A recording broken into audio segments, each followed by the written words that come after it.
SportsBit is powered by BetOnline, driving the opening odds market since 2001. Visit sportsbookreview.com to learn more about BetOnline and its A+ rated platform in the link below.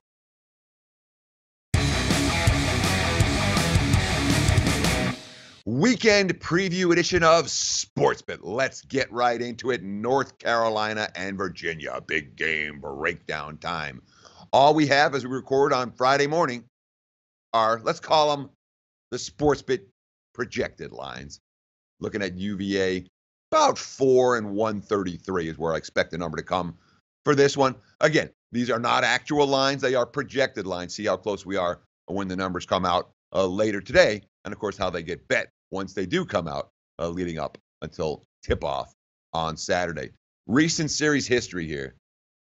North Carolina blew them out the last time these two teams met, and really blew them out. You remember that game. But prior to that, Virginia, man, they've given the Tar Heels all kinds of problems. The majority of games that these two teams have played have been at Virginia's pace in recent years, and it's worth noting at home, the Cavaliers 3-0 straight up, 3-0 against the spread against North Carolina over the last 4 years, and they've beaten the spread by an average just about 8 points per game. So they're beating by margin, and not the tight little covers that you need to say something of a coin flip.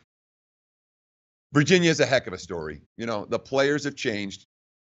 The defense has remained the same. A testament to the coaching of Tony Bennett Company. Look at the numbers for defensive efficiency. This doesn't happen in college hoops.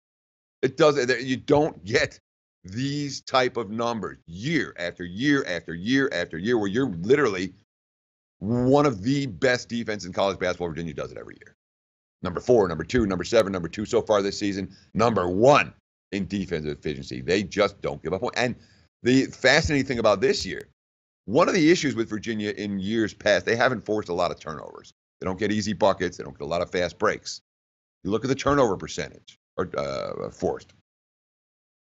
2014, 15, 16, they're not forcing a lot of turnovers. Last year, a bunch. This year, even more.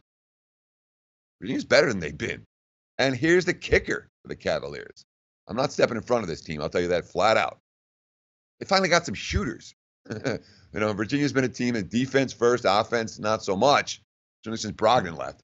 But talking about Kyle Guy, look at this guy. He's nailed everything. He's 40 from 87 from three-point range this year, averaging 15.5 points a game. Devin Hall, 20 of 48 from three-point land. Ty Jerome, 26 of 55 from three-point land. This is the only team in the country whose top 3 scorers are all shooting better than 40% from three-point range. You're playing that kind of defense, and you're shooting that well from beyond the arc. It's a problem for opposing teams.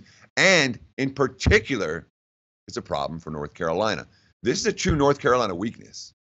They're number 277 in the nation at defending the three-point arc. They've allowed a better than 37.4% shooting from three-point range.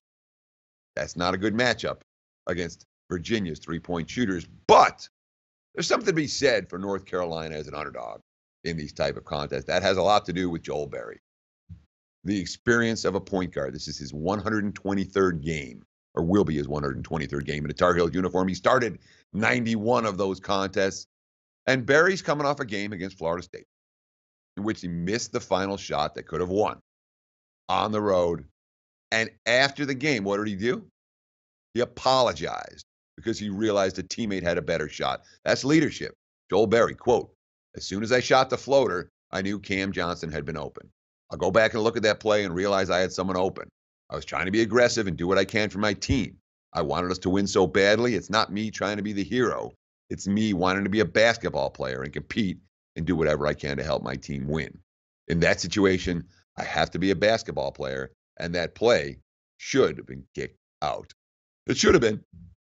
But the bottom line is, here's a senior point guard who recognizes his mistake and, in theory, should be well adept at being able to handle the pressure that Virginia's going to bring. North Carolina also has one more edge against the Cavs.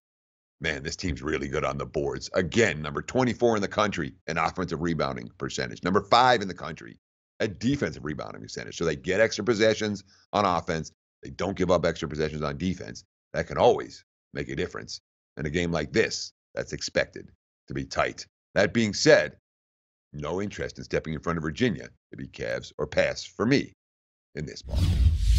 Hey guys, thanks for tuning in to our channel. Now, we've put a lot of work into producing all these free videos, so please help us out and keep all our content free for you forever by simply liking, sharing, commenting, and subscribing.